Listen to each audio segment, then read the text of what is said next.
Vamos a partir con algo que me parece central, que es revisar un poco cuáles fueron los tópicos, los aspectos centrales de las respuestas que ustedes mismas y mismos otorgaron al trabajo, a la tarea número uno. ¿M?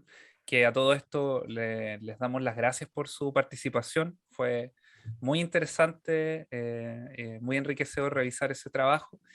Allí hay, por cierto, aspectos que son competentes al quehacer de cada uno de ustedes, a la experiencia de cada uno de ustedes, pero también hay bastantes elementos que se repiten, reiterativos. Y ahí hay un valor, ¿no? Y ese valor es el que también queremos un poco recalcar, no solamente lo que nos aúne, sino también aquello que nos complementa. Así que yo, antes de darle la palabra a Gabriela, voy a mostrarles una diapositiva muy cortita. Miren, yo aquí lo que hice fue, bueno, lo que hicimos con Gabriela básicamente fue tomar las ideas principales y dividirlas desde lo más general, lo más transversal incluso, hasta lo más específico de las preguntas a las cuales apuntábamos. Ahora, ¿por qué revelar aspectos transversales? Yo creo que es central también considerar que la pregunta, más que hacer una descripción, era iniciar una reflexión. Entonces, desde la reflexión surgen elementos, por cierto, que van desde lo valórico hasta lo relacionado con las características de los estudiantes, con las cualidades de la región, con lo territorial, con muchos aspectos, muchos ámbitos.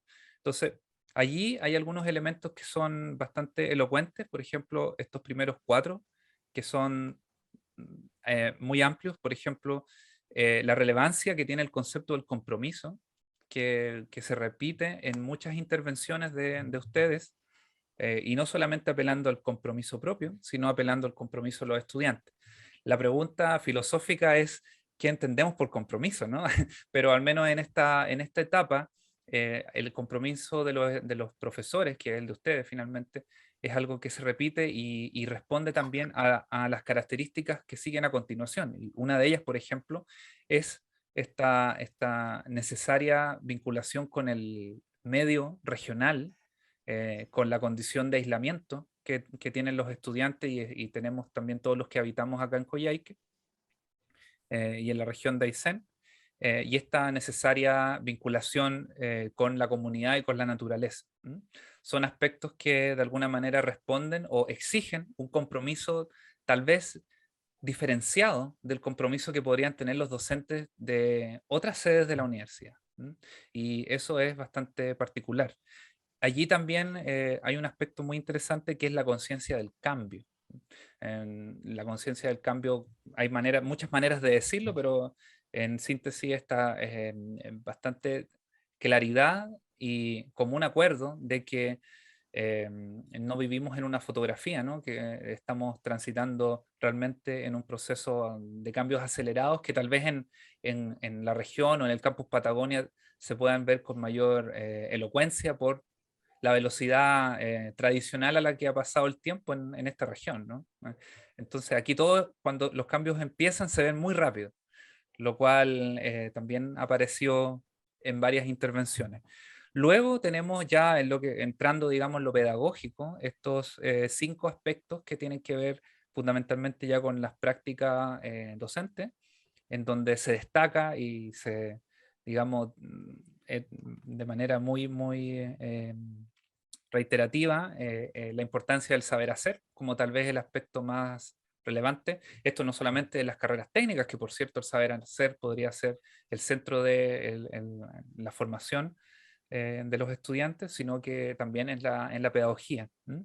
La autonomía como un concepto formativo, lo cual también es muy importante, no solamente porque está en el currículum institucional, sino porque hay un aspecto muy específico del campus que tiene que ver con los tiempos que tienen los docentes, que tienen ustedes para trabajar con los estudiantes, no solamente para hacer clases, sino el tiempo fuera del aula, que es muy acotado y que exige normalmente un esfuerzo personal más que laboral, ¿no?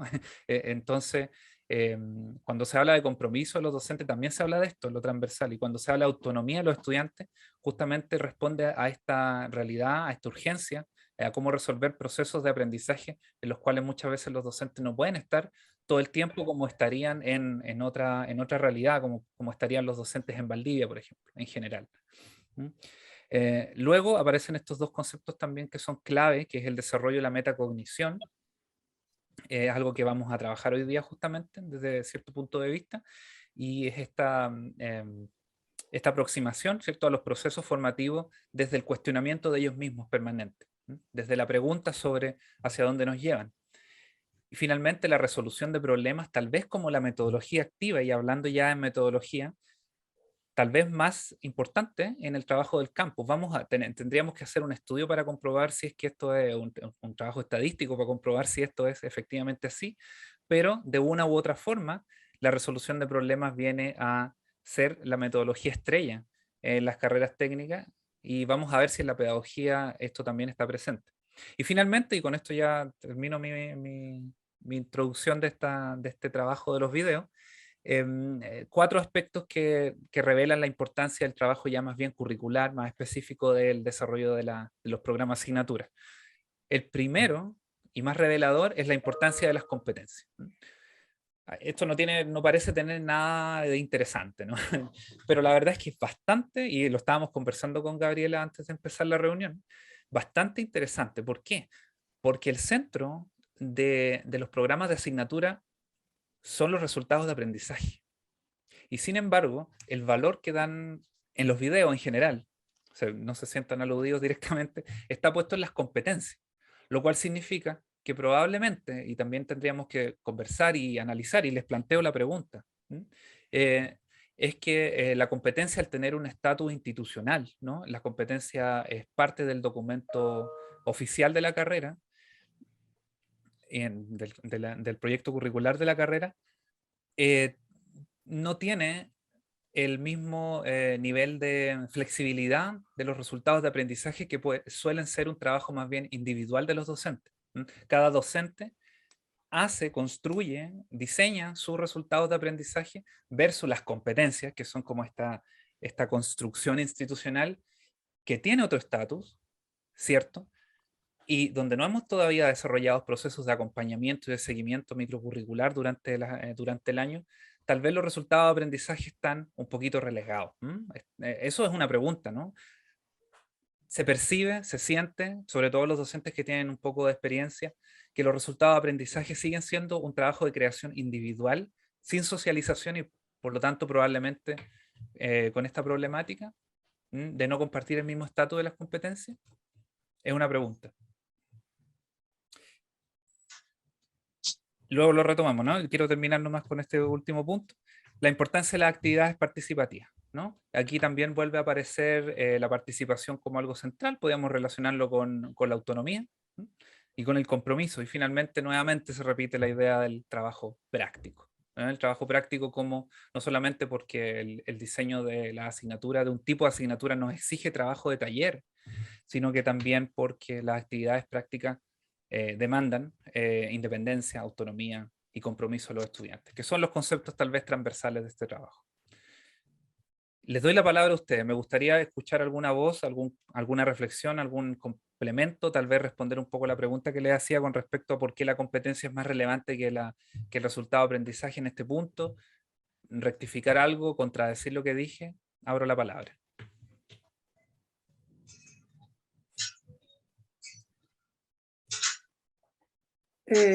¿Puedo decir algo? Sí, claro.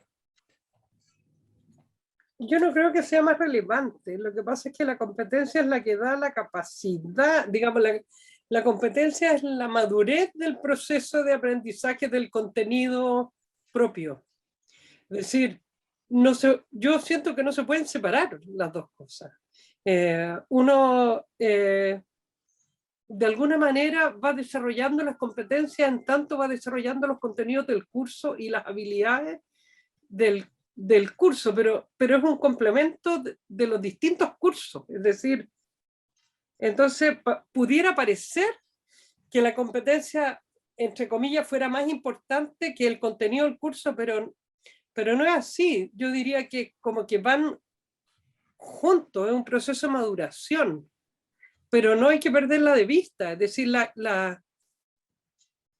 por lo menos no quiero personalizarlo en el ramo que tengo yo, pero digamos, si nosotros estamos enfocados en los contenidos o en el resultado del aprendizaje, pero no tenemos resuelto temas como la autonomía o como la independencia o como la capacidad propositiva o cosas que están están diseñadas en las competencias.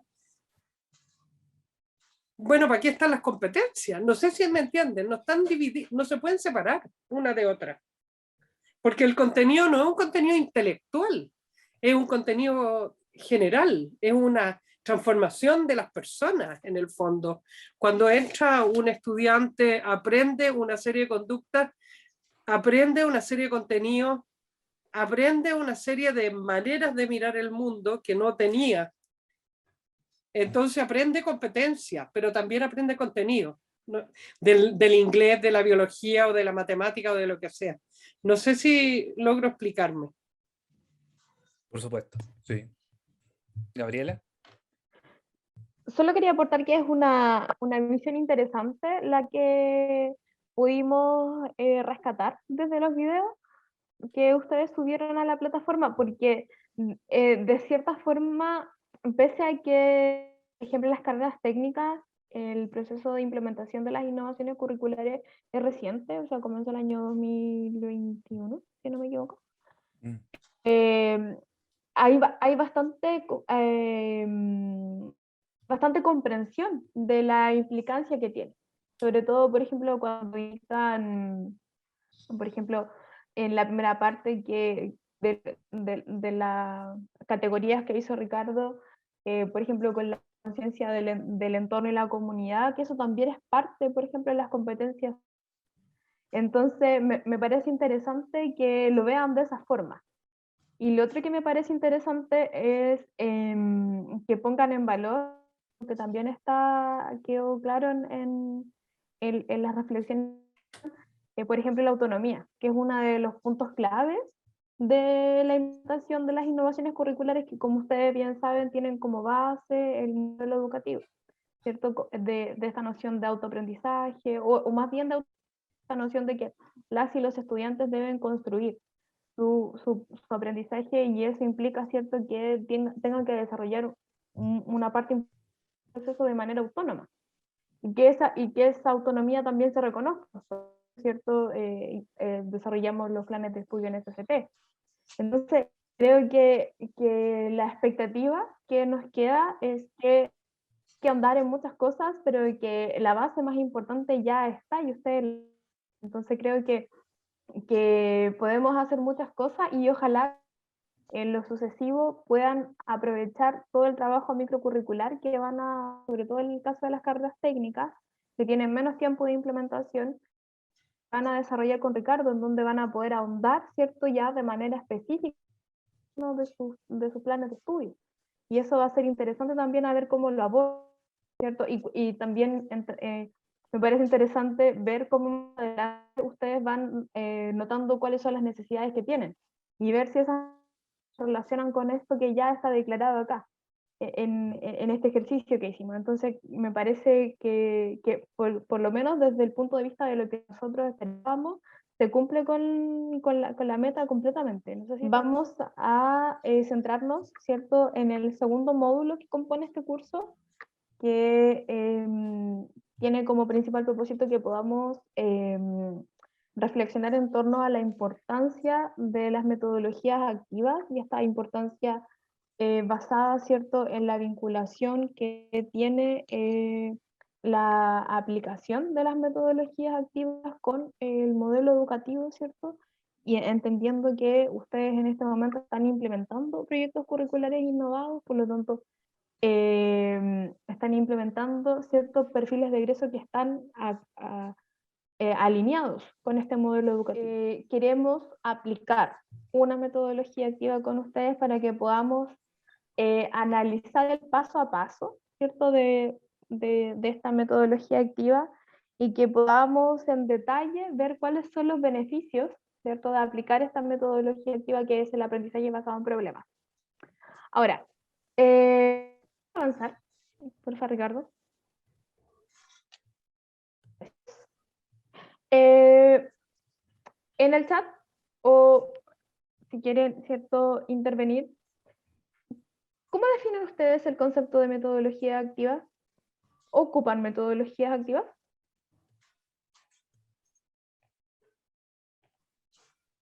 ¿Han aplicado alguna metodología activa? Yo sé que sí, ¿cierto? En mi Por parte. caso, perdona, Ujú. Gabriela, Profesor, Sí, en mi hola, caso, profesor. hola, ¿qué tal? En mi caso, sí, la verdad que implícitamente uno está aplicando metodología activa, ya sea en Ya, resolución de problemas, ya sea en clase invertida, Mm. en gamificación también. La me clase parece invertida, interesante lo que usted dice implícitamente. sí, Ya. porque en realidad, de repente cuando uno hace clase, le dice a los estudiantes, a unos estudiantes, digamos, que pueden explicar a sus compañeros.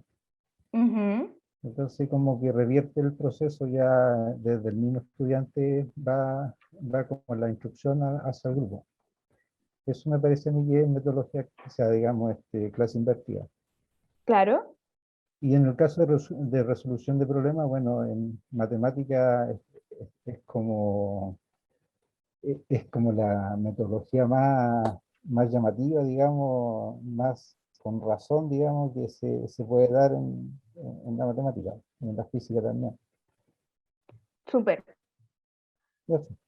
Gracias, profesor. Magdalena dice, música de otra manera que no sea mediante la aplicación de metodología activa, ¿cierto? Me claramente. parece súper interesante lo que decía el profesor Pedro, de que implícitamente aplica metodología, porque, claro, alcanza, ¿cierto?, esa problemática respecto de si las metodologías activas, por ejemplo, son necesariamente sistemáticas,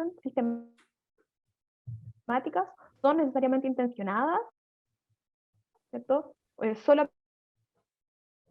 o, por ejemplo, cuando, que es lo que un poco decía el profesor Pedro, propicio que las y los estudiantes se colaboren entre sí, ¿es una metodología activa?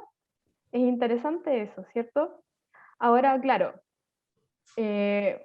por ejemplo, si vamos a los documentos oficiales de la universidad, a los libritos de colores que hablábamos el otro día, claro, entienden las metodologías activas de una manera sistemática y a la vez, disculpen, ay, sí, y a la vez a conciencia, ¿cierto? Entonces, en este sentido, la aplicación de metodologías activas debería estar dada, ¿cierto?, por la intención de su aplicación. Pero también, como les decía, es interesante esta otra discusión que hay al respecto. Ahora, ¿por qué aplican ustedes metodologías activas? ¿Cuáles aplican? ¿Lo pueden escribir en el chat? ¿Qué metodologías aplican? No sé, ¿aplican aprendizaje basado en problemas? ¿Aplican método de caso? ¿Aplican aprendizaje basado en proyectos? ¿Aplican simulación? ¿Qué metodologías aplican?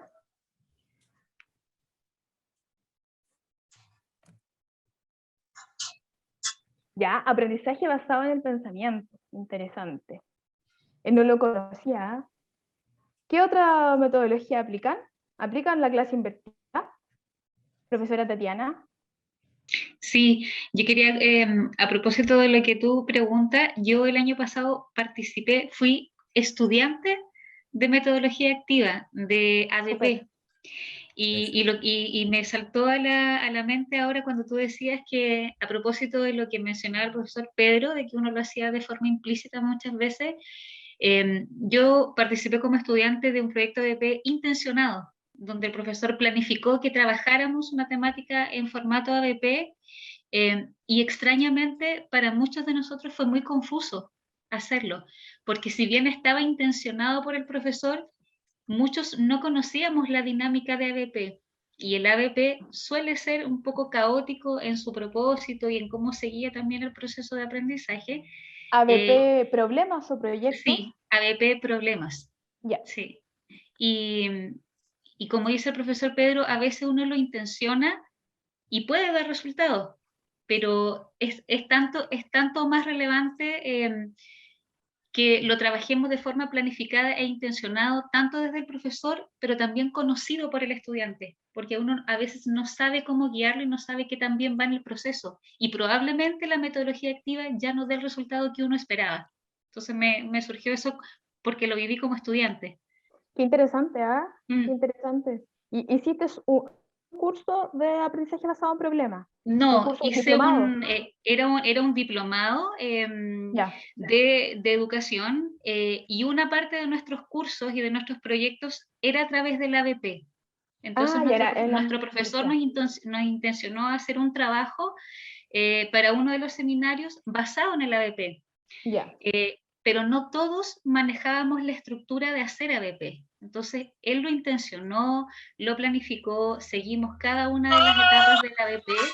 Sin embargo, también existió mucha libertad en este proceso y también, Ya. sumado al desconocimiento de muchos de nosotros de esa metodología activa, no dio los resultados de aprendizaje que yo creo que él y nosotros también esperábamos. Entonces, surge Esperaba. como el efecto contrario. Qué interesante, ¿ah? El año pasado, bueno, a raíz de la pandemia y de las clases online, creo que muchos y muchas profesoras tuvieron que aprender necesariamente metodología activa. De hecho, emergieron muchos cursos, vi por ahí algunos diplomados, por ejemplo, en aprendizaje basado en proyectos, etcétera. Acá también apoyamos mucho y el equipo de docencia online apoyó mucho en instalar, ¿cierto?, algunas metodologías, pero me pasó que trabajo con la Facultad de Medicina, acompañamiento microcurricular, y estuve con la carrera de odontología. Y en la carrera de odontología me decían que las y los estudiantes le solicitaron a los profesores que ya no querían más metodología activa. Por favor, no más, y volvamos a las clases tradicionales, por decirlo de alguna forma, que también ese concepto está en discusión. Entonces, es interesante cómo también conocer, porque si vamos a la literatura, hay muchas experiencias aplicando metodología que no sé, y si alguno de ustedes tiene también documentos, agradeceríamos, de la recepción de las y los estudiantes de la universidad a raíz del proceso de autoevaluación del hicimos una consulta a las y los académicos respecto de metodologías activas. Y la verdad, y lo vamos a ver más adelante, que hay aplicación de metodología para todos los gustos. Sin embargo, no sé si hay tanta consulta a las y los estudiantes respecto de qué les parece. Parece interesante lo que plantea la profesora Tatiana. La palabra también al profesor Ramiro. Pero aprovecho de decir también que en el chat nos dice la profesora que la metodología activa puede ser a través de proyectos de aula, de observación, ¿cierto? Para reparar errores y aciertos a través de su propio... Es verdad, es verdad. Y más abajito la profesora Tatiana dice que las y los estudiantes son condicionados. Exactamente, así es. Ahora sí, profesor Ramiro, le interrumpí. No se preocupe. Bueno, quería comentar en realidad que yo creo que la monotonía es súper compleja en términos generales y transversales. Entonces, yo creo que si uno en la asignatura tiene buenos momentos de cierta metodología, eso también hace un desgaste y cansa, que yo creo que fue la experiencia que usted relataba con respecto a las carreras de la salud. En lo personal, cuando empezamos con la pandemia, yo creo que varios intentamos hacer aula invertida, pero para hacer aula invertida, al igual que cualquier otra metodología, se requiere, como decía Tatiana, un concepto que tiene que ver con qué carga el estudiante y se adhiere o no adhiere a la metodología, si está acostumbrado y si tiene los valores y si estamos, ya, saben que para poder hacer esto tenemos que ser ta. Entonces, cuando uno llegue a las lanzas así nomás, que fue lo que me pasó a mí, no funcionó la aula invertida. porque no había adherencia, porque no había ciertos conceptos, no había la preparación. A veces lo que uno pedía que fuera invertido era demasiado alto o era demasiado bajo, entonces no cuesta que uno también sea pertinente en esa área. No obstante ello, fue dificultoso porque los tiempos eran complejos también en cuando quisimos, o por lo menos yo innové en esa instancia. Yo puse aprendizaje basado en el pensamiento porque es un proceso inherente de las asignaturas que uno realiza, como bien lo decía la colega, se me perdió el nombrecito, pero la colega de música, es decir, hay cosas que son inherentes de cada una de las disciplinas y en mi caso la matemática, si bien es cierto, hay muchas personas que lo pasan como conductismo clásico, así como causa-consecuencia, muy de esa forma, como definiciones y ejercicio y todo un paradigma, es bastante complejo es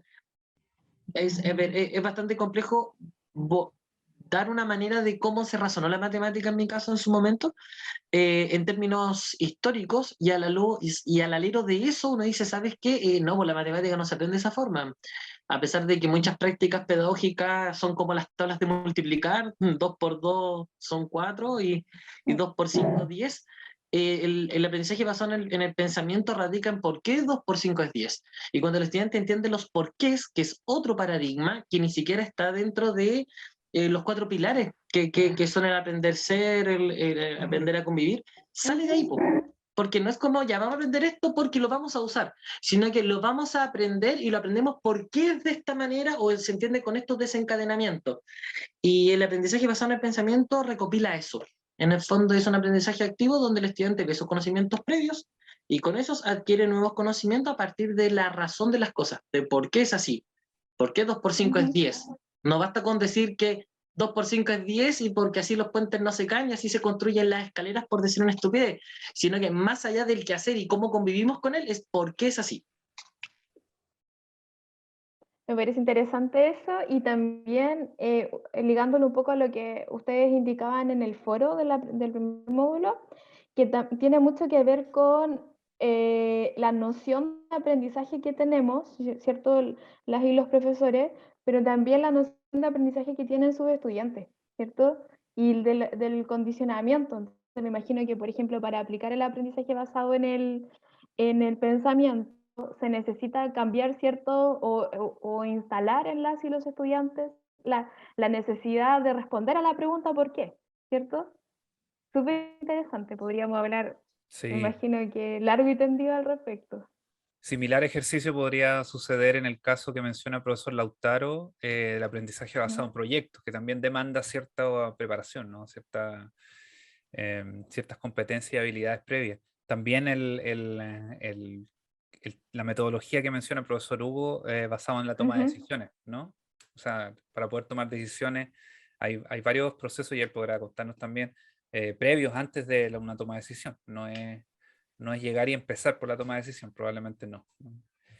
De todas maneras, muy interesante. Muchas gracias, profesores y profesoras, por sus aportes. Ricardo, ¿puedes continuar? Ya. Me gusta mucho este concepto de metodologías activas que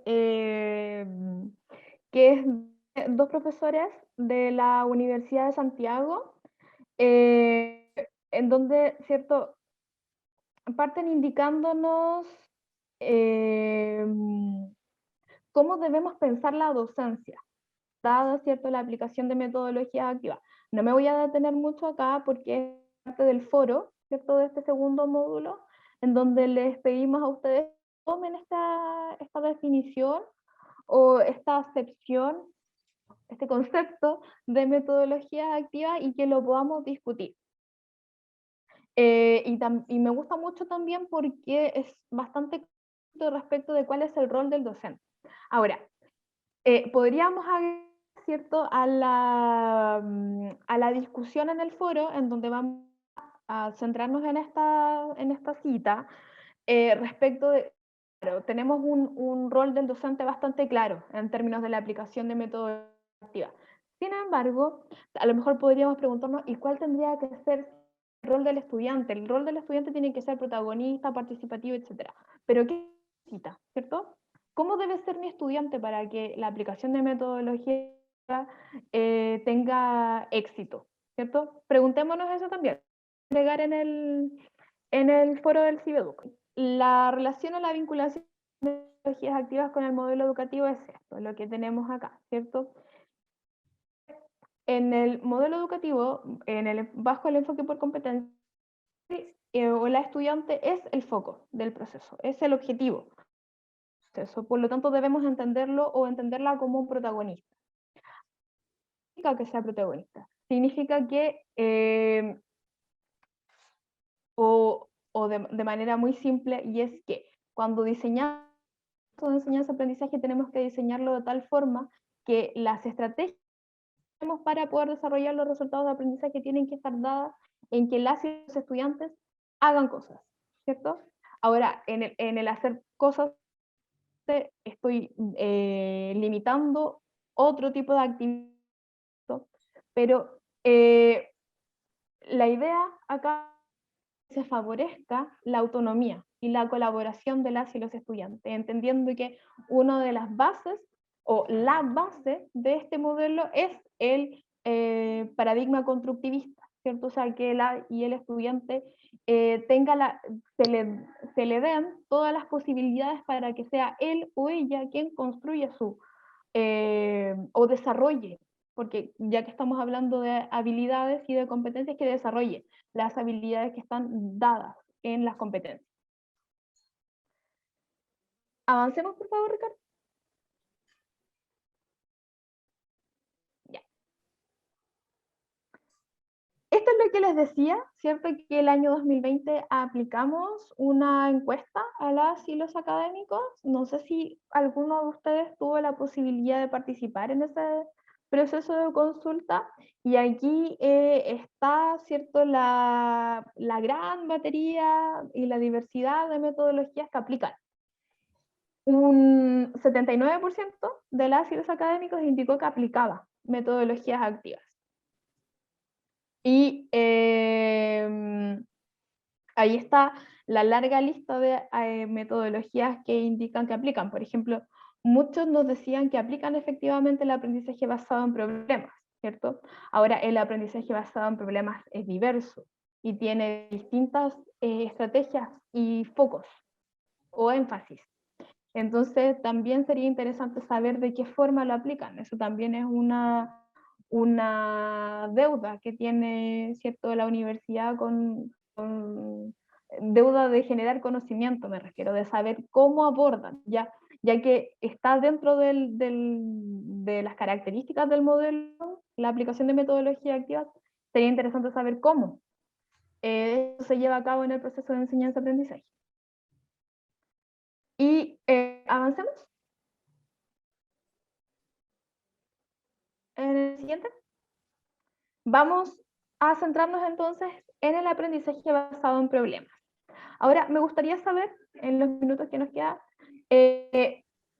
¿aplican el aprendizaje basado en problemas? Es como una de las bases del aprendizaje de la educación artística en general. El estudiante lo único que se encuentra son problemas. Ya. Y en el fondo, porque visto desde el punto de vista de lo que él enfrenta como problema, del desconocimiento, de la conciencia de lo que no sabe, y eso es muy, digamos, desde lo pequeño a lo grande, ¿ya? El tema del problema. Ya, no hay una, a ver, no es como, es que hay distintas maneras de hacer un aprendizaje basado en problemas. Uno es definir un problema, es decir, hay un ejercicio por ejemplo, vi en un libro de UNESCO, en un proyecto en el norte, de cómo los niños definían, era un proyecto artístico, y de cómo los niños definían el problema del problema ecológico de la desaparición de los grillos. Y se hace todo un trabajo artístico alrededor de la desaparición de los grillos. Pero cuando uno le presenta a un alumno, por ejemplo, un instrumento, y se encuentra con este problema, se encuentra con un instrumento que no sabe cómo funciona, cómo toca, y se encuentra frente a un problema y tiene que resolverlo desde el punto de vista físico, intelectual, emocional. Aparecen los temores, aparecen las malas experiencias en la infancia, aparece todo, digamos. Hay la seguridad, la persona que sabe que yo no, que vengo de vuelta y que tiene una actitud proactiva frente al que no sabe o una actitud pedante frente al que no sabe. Hay de todo. Y yo siento que eso es muy interesante en lo que el rol que nosotros tenemos como docentes en el sentido de facilitar y guiar los procesos de aprendizaje a partir de ese millón de problemas, es decir, de cómo me enfrento a esta persona que cree que sabe más y que me pisotea.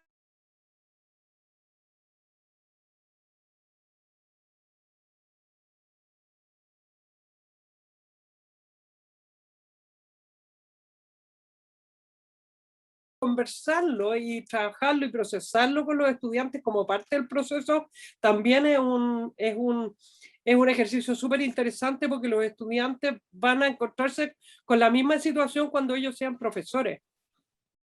Es decir, con el mismo universo.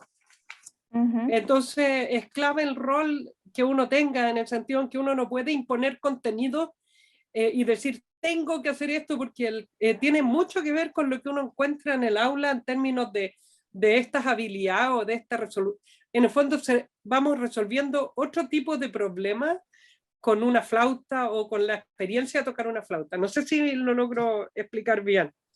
Pero Sí. se promueve todo lo que ocurre, digamos, y eso es una de las características de la educación artística.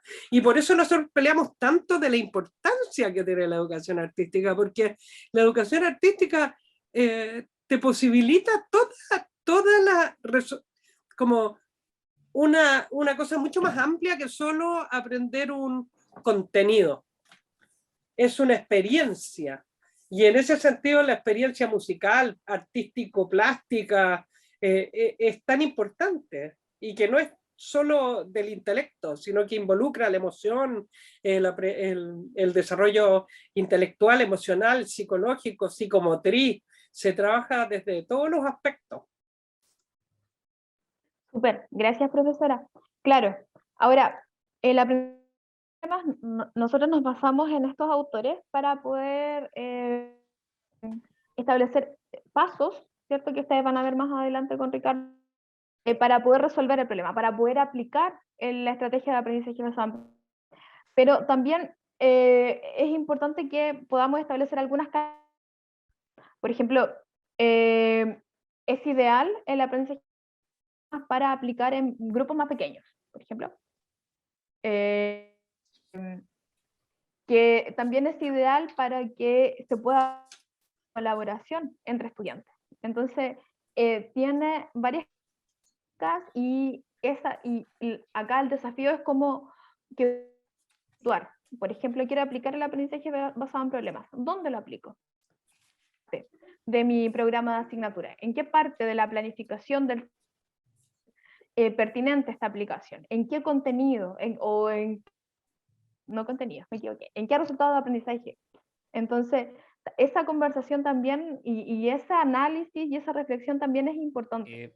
Nosotros hemos optado porque existe una amplia bibliografía, por cierto, de aprendizaje basado en problemas, y uno de los autores, un grupo de autores que nos parece bien pertinente y que más o menos está ligado con el momento en el cual se construye el currículum institucional de la universidad, el 2004, recordemos que el currículum es del 2005, es esta ruta, ¿no? Esta ruta del proceso de aprendizaje de ABP con estudiantes. Y aquí es lo que hace es distribuir básicamente los procesos que, como la profesora Tatiana muy bien señalaba, suelen ser muy caóticos porque son muy creativos, ¿no? Y en ese caos siempre está el riesgo de perder un poco de naufragar, ¿no? De perder el norte. Estos autores proponen avanzar siguiendo una lista de pasos que ordenan en parte el proceso que, por cierto, nunca deja de ser creativo. Aquí, por ejemplo, ustedes pueden ver que el paso 1 parte desde el análisis, desde la lectura y el análisis de un escenario en el cual se identifica un problema. para comprender, en principio, el contexto, la situación en el cual ese problema emerge. Puede ser la sala de clases, puede ser una unidad de aprendizaje, pero también puede ser un momento del semestre, eh, o bien puede estar considerado dentro de una metodología específica en la sala de clases, ¿no? El problema puede ser creado, puede ser externo, como bien decía el profesor Hugo. En segundo lugar está esta lluvia de ideas, este momento en el cual se pueden recoger formas, ¿cierto? No solamente de abordar el problema, sino también de empezar a resolverla, ya de manera intuitiva o bien con la experiencia, como lo mencionaba antes. Luego tenemos este tercer paso, que es básicamente enlistar aquello que ya conocemos, que puede ser información valiosa para poder resolver el problema. Y tal vez el punto más crítico, que es el siguiente, que es hacer una lista de las cosas que la verdad no sabemos, no conocemos o no disponemos para poder abordar el problema. Que ahí es donde viene la parte en donde usualmente descubrimos que nos falta mucho, muchas herramientas para poder siquiera abordar o entender la complejidad de cualquier problema, de cualquier situación. El quinto paso es básicamente una nueva lista, podríamos decir, en donde se establecen de manera ya jerarquizada cuáles serían las acciones que nos permitirían resolver este problema, incorporando, por cierto, los pasos de 3 y 4, lo que sabemos y lo que no sabemos. Hacia el paso, no el pase, el paso 6, tenemos ya la oportunidad con esta información ordenada, jerarquizada, establecida, de definir el problema. O sea, recién, 3 pasos antes de terminar este modelo. Profesor Patricio, ¿algo va a decir? ¿Complementar? Estoy escuchando lo de las metodologías activas y esto específicamente en relación al problema. Yo creo que siempre de alguna u otra manera, cuando nace algún interrogante, uno las aplica. La, la, la tipología o la forma de diseño que presentan estos autores para seguir es interesante y se demuestra bien, digamos, como fácil de seguir, ¿ya? Digamos, construyendo una idea en base a. Pero yo creo que, una pequeña reflexión, yo creo Sí, que claro. en todo este mundo, como lo decía la profesora Magdalena, en el área del arte, en el área de las ciencias biológicas, me imagino que en otras áreas también, generalmente se le dan las herramientas a los profesores para que apliquen distintas metodologías, ya sea de enseñanza, de evaluación, etc. Pero, pero hay un inconveniente o que varios autores mencionan también, siempre que se introducen en este ámbito, que es la parte compleja del proceso de enseñanza Ujú. y que tiene que ver con las características del grupo curso o del aula en sí. Y generalmente uno no se detiene mucho a analizar, por ejemplo, se mencionó algo delante de reconocimiento del aprendizaje previo, ¿cierto? Ah, pero no se ha hablado de la evaluación formativa como elemento descriptivo para el profesor o como herramienta para entender realmente cuál es la característica de ese grupo. Antes de empezar a Entiendo. utilizar cualquier herramienta, yo creo que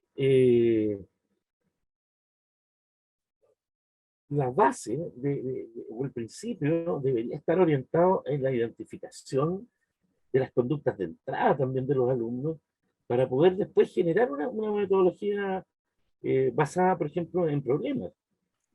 Porque primero, ¿cómo un niño enfrenta, un joven, un adulto enfrenta un problema si la forma de responderlo también es muy diversa?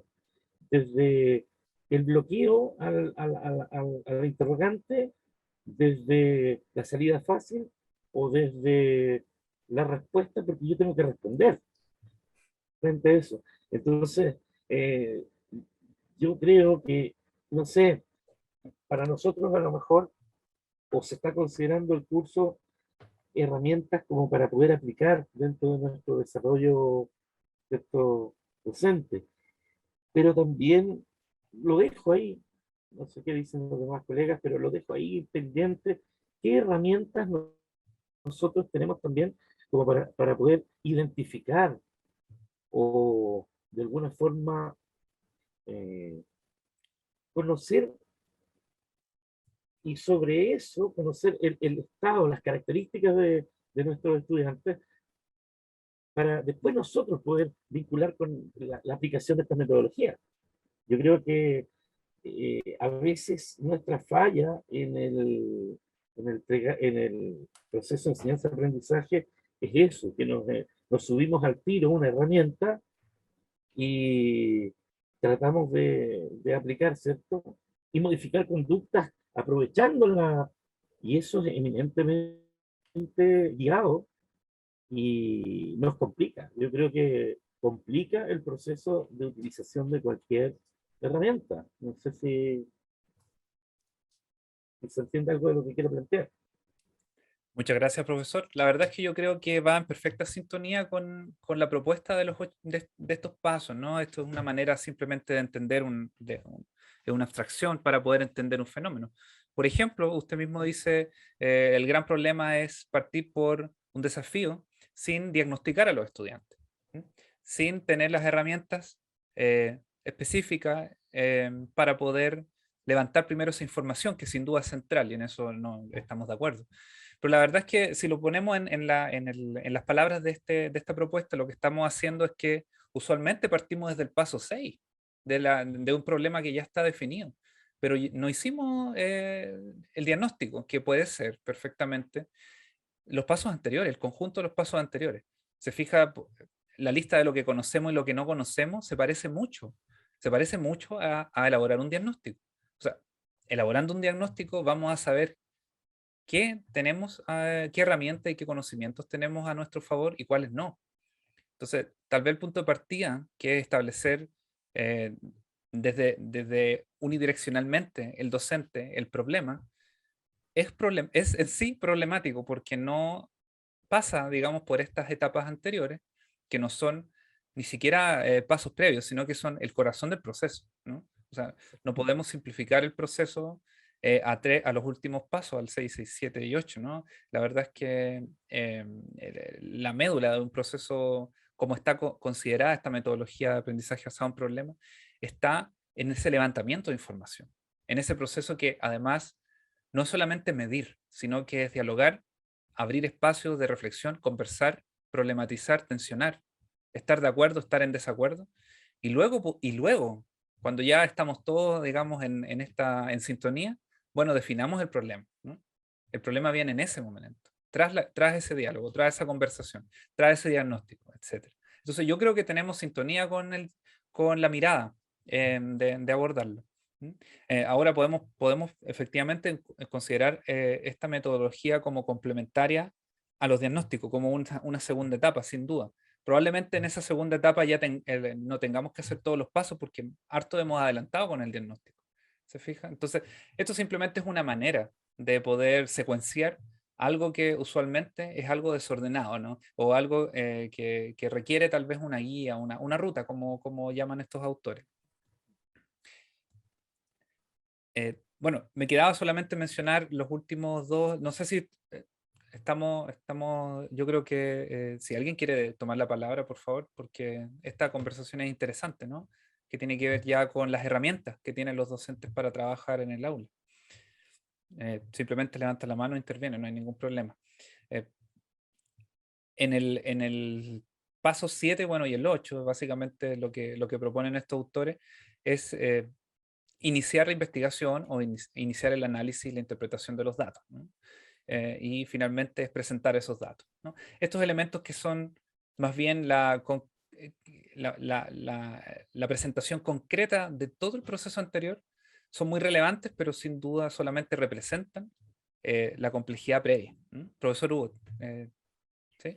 Sí, a ver, estoy de acuerdo, incluyendo el comentario de la lista que tenemos aquí en pantalla, y que el paso 1, no sé, desde mi punto de vista, hay que analizar el escenario del problema. ¿ya? Yo creo que el problema, decíamos que era una situación no deseada, ¿ya? Y que, por lo tanto, yo me iniciaría con realizar una lluvia de ideas, porque el problema tenemos que identificarlo, ¿ya? Tenemos que ver cuál es la resolución de este problema. Por lo tanto, creo que sí comparto todos los puntos, pero comenzando del punto 2, porque es importante, y estas competencias activas se usan mucho en lo que es la evaluación de proyectos, ¿ya? Cuando se presentan algunos problemas, pero no sabemos si realmente es el problema o es una causa del problema lo que está ocurriendo. Entonces, creo que los puntos desde el 2 al 8 me parecen que son los que corresponden, ¿ya? Porque muchas veces confundimos la causa con el problema o el efecto, ¿ya? Entonces, a mí me parece que cuando trabajamos en una lluvia de ideas donde hay una participación, ¿ya? Y por eso, bueno, obviamente le llamamos lluvia de ideas. Entonces, yo creo que ahí es donde las personas pueden participar activamente con sus ideas. Pero, y ahí, bueno, después de esto se presentan, ya culmina con la presentación del resultado, ¿ya? La identificación del problema para poder dar una solución posteriormente. Muchas Eso. gracias, profesor. Sí, sí, absolutamente. Y la verdad es que agradezco sus palabras y también la del profesor Patricio, porque esto es absolutamente parte, son herramientas, ¿no? Están allí y uno toma lo que, de acuerdo a su realidad, de acuerdo al problema que hay, justamente, efectivamente lo que necesite. No todo es siempre necesario o no siquiera en la misma intensidad. Y lo que vamos a hacer, yo este documento ya lo subí a la plataforma CIEDUC, ustedes lo pueden descargar y les pediría que lo hagan porque lo que vamos a hacer es pasar un problema para ver su aplicabilidad en conjunto, ¿no? La idea de esta sesión es justamente un trabajo de este tipo. Voy a compartir el problema. Les comparto el problema. Aquí está. ¿Pueden ver? ¿Un Word? Perfecto. Ya. Entonces, bueno, a partir de estos 8 pasos, que es una invitación a tomarlos en la medida que ustedes mayormente prefieran, vamos a elaborar de manera grupal. Somos en este momento, si no me equivoco, 12, así que podemos formar grupos de 3. El siguiente escenario, ¿no? Y aquí está lo interesante, porque va a ser el mismo escenario para todos los grupos y los resultados no necesariamente van a ser los mismos. A ver, este es nuestro escenario. Dice, comienza el primer semestre en 2022 y eres docente de una asignatura en el campus Patagonia de la Universidad Austral de Chile. Las restricciones de la pandemia se han modificado y con ello han vuelto las clases presenciales. Ya has elaborado tu programa de asignatura de acuerdo a los requerimientos institucionales, lo damos por sentado, identificando sus resultados de aprendizaje, organizado en una serie de unidades, como bien saben, así como las estrategias de enseñanza, aprendizaje y las formas de evaluación respectivas, ¿no? Un programa completo. Todo parece estar organizado. Sin embargo, iniciadas las clases, te enteras de que uno de los estudiantes del grupo curso está diagnosticado con trastorno del espectro autista. No tenías previsto este escenario al momento de elaborar el programa de asignatura. Naturalmente, por cierto, debes asegurar la igualdad de oportunidades en el aula para todos los estudiantes del curso. ¿Qué hacer? Entonces, este escenario y probablemente podríamos considerar este escenario problemático, ¿no? para el docente en particular como algo externo, ¿no? En ese escenario se da, ¿no? Nosotros no hemos creado el problema llegó a nosotros. Por cierto, el problema a nivel pedagógico, ¿eh? No a nivel humano, es un problema pedagógico, es un desafío pedagógico. Entonces nosotros vamos a centrar el trabajo en grupo respondiendo a estas preguntas que por cierto van a pasar por estos pasos anteriores. No podemos abordarlos todos porque lo vamos a hacer ahora. El trabajo en el paso 7 y 8 tienen que ver con obtener información, con investigar y con presentar resultados. Primero que todo, y incorporando los pasos 1 al 3. ¿Qué experiencia, qué conocimiento, qué ideas tenemos sobre el trabajo en aula con estudiantes con trastorno del espectro autista? Paso relacionado con el 4 y el 5. ¿Qué conocimientos y qué herramientas no tenemos y necesitamos para poder abordar el trabajo con estudiantes con trastorno del espectro autista? Lo que necesitamos. Paso 6. Describe en una oración, sí, claro, en una oración, el problema pedagógico que enfrentan en el contexto del grupo o del grupo curso. Aquí el problema, el escenario está dado, pero el problema pedagógico ustedes lo van a definir a partir de la experiencia de las primeras preguntas, la 1 y la 2. Y luego hasta allí vamos a quedar con este escenario. Dada la experiencia trabajada, ¿qué ventajas tendría resolver un problema, podríamos decir, de estas características, mediante aprendizaje basado en problemas? ¿Y qué otras metodologías activas, porque no todo está circunscrito a una, ¿no? Aplicarían en escenarios similares? Similares, ojo, no solamente trastornos de este tipo, sino de otras situaciones, por ejemplo, necesidades educativas especiales, que por cierto es más amplio, que podrían estar incluidas en este desafío. Ahí ustedes pueden conversar, pueden definir, pueden discutir, incluso no necesariamente pueden llegar a una, por ejemplo, la tercera pregunta dice, describen una oración. Tal vez una oración no es suficiente y son 2 oraciones un poquito más, dependiendo de las experiencias y las características, o tal vez la discusión que se dé en el grupo para poder identificar el problema pedagógico. Así que yo les invito a que descarguen el documento. Ambos están ya en la plataforma porque yo voy a dividir ahora los grupos acá. Voy a dejar de compartir momentáneamente. Si quieres puedo compartir mi pantalla para que vayamos completando las respuestas ahí, conversando. Ya, súper. Yeah.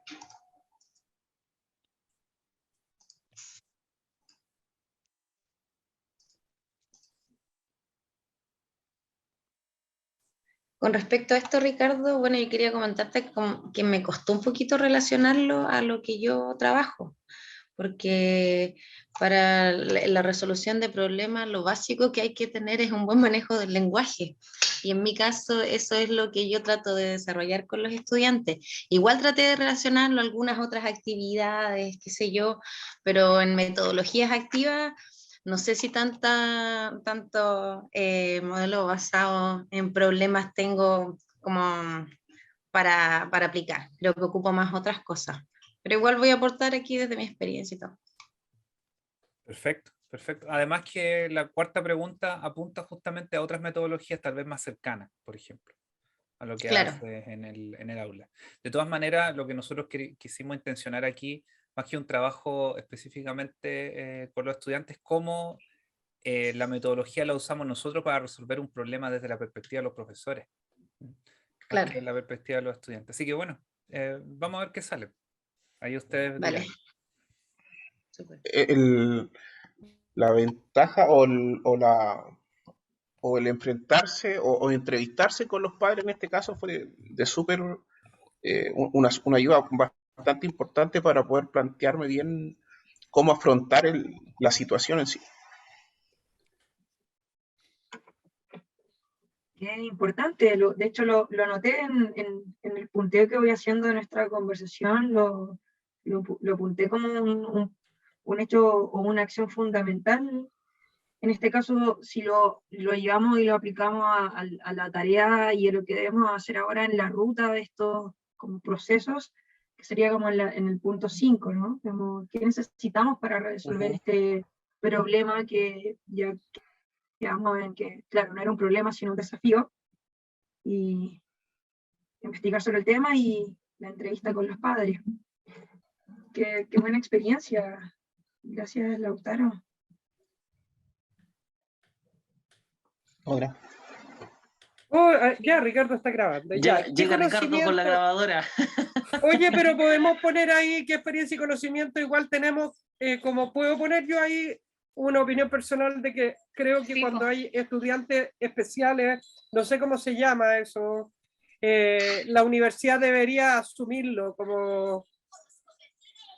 A lo Que mejor se ahí puede falta, colocar esa que... es respuesta para la otra. Ah, también. Esa es respuesta para la otra, Magda. Dice Ya. qué conocimiento y herramientas no tenemos. Ahí podemos alojar que tanto personales como de acceso a infraestructura, por dar un ejemplo, ¿Ya? o institucionales. Sí.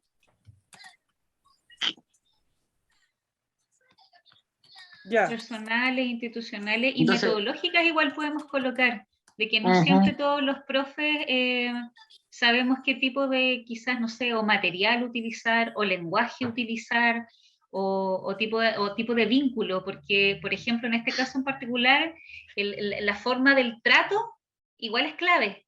Entonces, a lo Claro. mejor los profes tenemos conocimiento pedagógico y metodológico, pero además deberíamos sumarle un tipo de conocimiento respecto del vínculo que se establece con los estudiantes. Que nos preparen, ¿cierto? Yo creo que al menos yo las 2 o 3 charlas que he tenido me han servido mucho.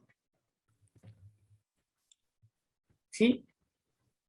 Sí, una preparación para saber reaccionar. Yo no sé si tienen una agresividad. No conozco. Lo que sí sé es que son niños pequeños, por ejemplo, se descompensan y hacen como pataletas así súper que y se ponen agresivos, golpean. Es que Sí, no, todos es tienen la misma complejo, se respuesta. descompensan. Nosotros tuvimos un caso, un chico que se nos descompensó porque era la semana mechona. Y, menos mal la profe sabía más o menos qué hacer. ¿Dónde pasó eso, Porque profesores? en la U, en el campus, hace, pucha, a ver cuántos semestres habrá sido, fue antes de la pandemia Ah, ya. y antes del estallido social. Un estudiante con un diagnóstico, mira, bien avanzado. Estábamos viendo que a veces nosotros no sabemos el nivel de profundidad de los trastornos. Y llegaron los otros estudiantes de segundo año, así como fiesta mechona, y el chico se descompensó. Igual, menos mal, la profe como que actuó bien, pero de ahí nos llevaron a charlas. Yo he tenido ya. por lo menos 2 o 3 charlas a raíz de casos en la universidad. Ya. Qué bueno. Pero aún así yo creo que sigue siendo un poco, no es suficiente. O sea, como que igual sabemos que necesitan una persona de apoyo en aula, a veces harta pega, no sé, por llevar los enunciados o las mismas actividades de trabajo para que ellos las trabajen. Ya. O sea, no sé. Sí, verdad. Verdad. No, iba a decir que fue una conversación amena, ya compartimos hartas cosas, pero y afortunadamente teníamos al profesor que había tenido la experiencia, ¿ya?, de haber tenido alumnos en su asignatura, ¿ya? Así que desde ahí como que teníamos bastante materia prima como para desarrollar el tema. Ahora, no somos expertos, no somos especialistas en esos temas, ¿ya? Por lo tanto, la experiencia del profesor, ¿ya?, del profesor Lautaro, nos llevó a concluir, ¿cierto?, lo que vamos a colocar en el informe, ¿ya? ¿Puedo hacer una...? En la pregunta 3 no quedó claro. Describen una oración el problema pedagógico que enfrentan en el contexto del grupo. ¿Ese que enfrentamos nosotros como profesores? ¿O que enfrenta el grupo con un alumno TEA? No, ustedes como docentes. Es como... Ya. Sí. Exacto. Profesor Lautaro, qué bueno tenerlo aquí porque justamente este escenario que nosotros un poco intencionamos en esta actividad emerge como un escenario real, ¿no? Y entiendo que el caso en particular de usted es que ha tenido que resolverlo en el momento, ¿no? Ha tenido que salir en muchos casos del paso o efectivamente hacer un trabajo de autoformación para poder resolver este problema. ¿Nos puede contar así como manera general cómo ha sido esta experiencia? Sí, por supuesto. Bueno, me ha tocado 2 veces ya. 2 veces es la misma situación.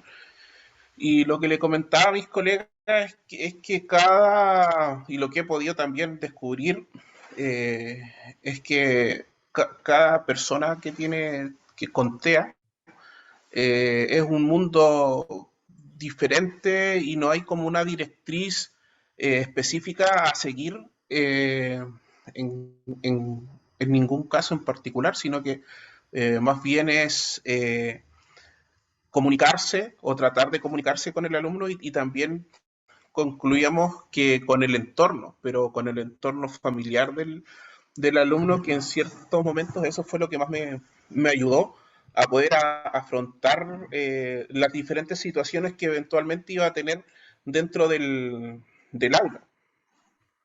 Y a lo que iba tu pregunta, claro, no, dentro de la universidad o del campus no existe como un departamento especializado en tratar este tipo de situaciones con este tipo de alumnos, sino que más bien se trabaja de forma interdisciplinaria y con harta paciencia. Esa es como la clave de trabajar con personas con TEA. Muchas gracias, profesor. Sí. Yo quisiera que Gabriela nos cuente un poco cuál es el contexto institucional en el cual se dan estas situaciones. Es una pregunta que también ha estado en la conversación de algunos grupos, porque hay dudas con respecto a cuáles son los límites de la institución para, por ejemplo, los procesos de selección y matrícula de los estudiantes, que finalmente son los docentes los que terminan resolviendo en el día a día. Gabriela. O sea, claro, Ricardo me planteaba que ustedes efectivamente tenían estas preguntas y yo les puedo responder desde la experiencia, de lo que nos ha pasado. Que claro, las instituciones, dado que la admisión es vía PSU, desconozco si ese estudiante ingresó por otra vía, no lo sé. Pero como la admisión regular, ¿cierto? Entonces, no es posible poder no admitir. Claro que, dada la ley 20.903, las y los estudiantes tienen que rendir ciertas estas evaluaciones diagnósticas en el caso de las pedagogías. Pero en ese caso es la institución la que tiene que comprometerse a resolver cualquier tipo de necesidad que tenga él o el estudiante, ¿cierto? Necesidad a nivel disciplinario o incluso a nivel pedagógico. Ahora, hace un tiempo atrás sucedió también en el campus Patagonia, en una carrera en específico, de un estudiante o una estudiante, no recuerdo muy bien, que no podía cumplir con la cantidad de terrenos que tiene, dado una limitación física. Y ahí lo que entiendo que se hizo, y probablemente ustedes conozcan mejor el caso que yo, es que la institución tuvo que proveer de todas las herramientas necesarias para que pueda desarrollar su proceso formativo de manera equitativa, ¿no? con los estudiantes. Entonces, ahí quien tiene que resolver es la institución. Profesora Magdalena. Fue entretenido conversar, nos faltó tiempo con Tatiana y Ramiro, que un abrazo a Ramiro, que está medio enfermito. Fue una experiencia interesante, sobre todo porque Tatiana trabaja en esta área, entonces, y yo en realidad tuve la experiencia en años anteriores de haber tenido una alumna TEA y lamenté mucho no haber tenido una orientación desde el punto de vista de la universidad, digamos, de sentirla a ella muy sola y de sentirme yo muy sola con ella.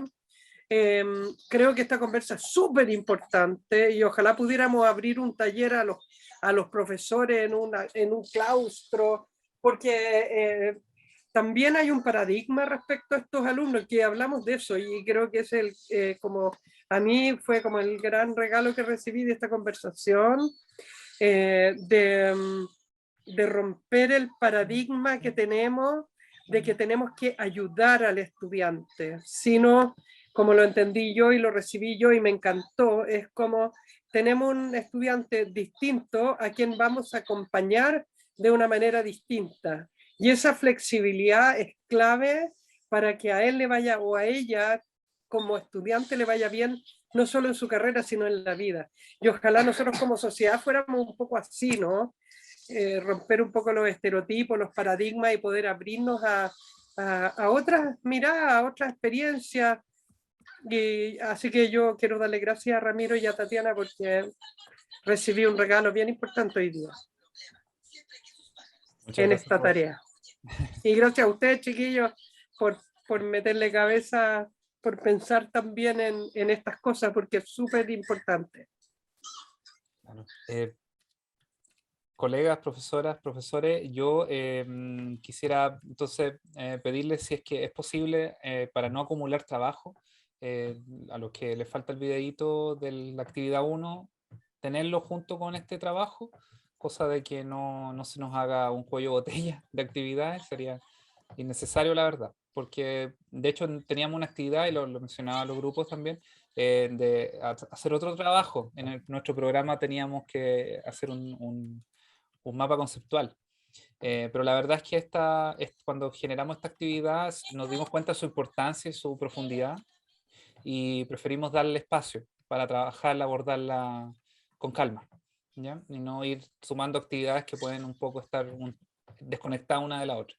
Así que con ese espíritu nos acercamos a nuestra próxima sesión, que ya también viene a cerrar un poco la invitación a conversar que hemos abierto en este curso, que como ustedes verán tiene un carácter mucho más reflexivo y de diálogo que entregarle una lista de supermercados o meramente cumplir con un trámite administrativo como es la habilitación pedagógica, ¿no? Así que de mi parte, muchas gracias por su tiempo, su paciencia con el enlace. Espero no tener problemas con el enlace otra vez. Y por favor, recuerden que está alojado ahí en Cibeduc, así que ustedes pinchan lo que hay ahí 5 minutos antes y ese es el enlace, no es otro. ¿Gabriela? No, agradecer, y esta semana vamos a estar enviando o subiendo al Cibeduc las retroalimentaciones de sus trabajos. Así que muchas gracias. Y el nos foro, vemos no la se próxima olviden del semana. foro. Ahora Ah, y el vamos a foro también. Sí, ahí vamos a estar. Sí. Que estén súper bien y Muchas nos gracias, vemos. cuídense. Buena tarde. Chao, chao. Sí, saludos. Gracias. Gracias, Gracias, que chao. estén bien.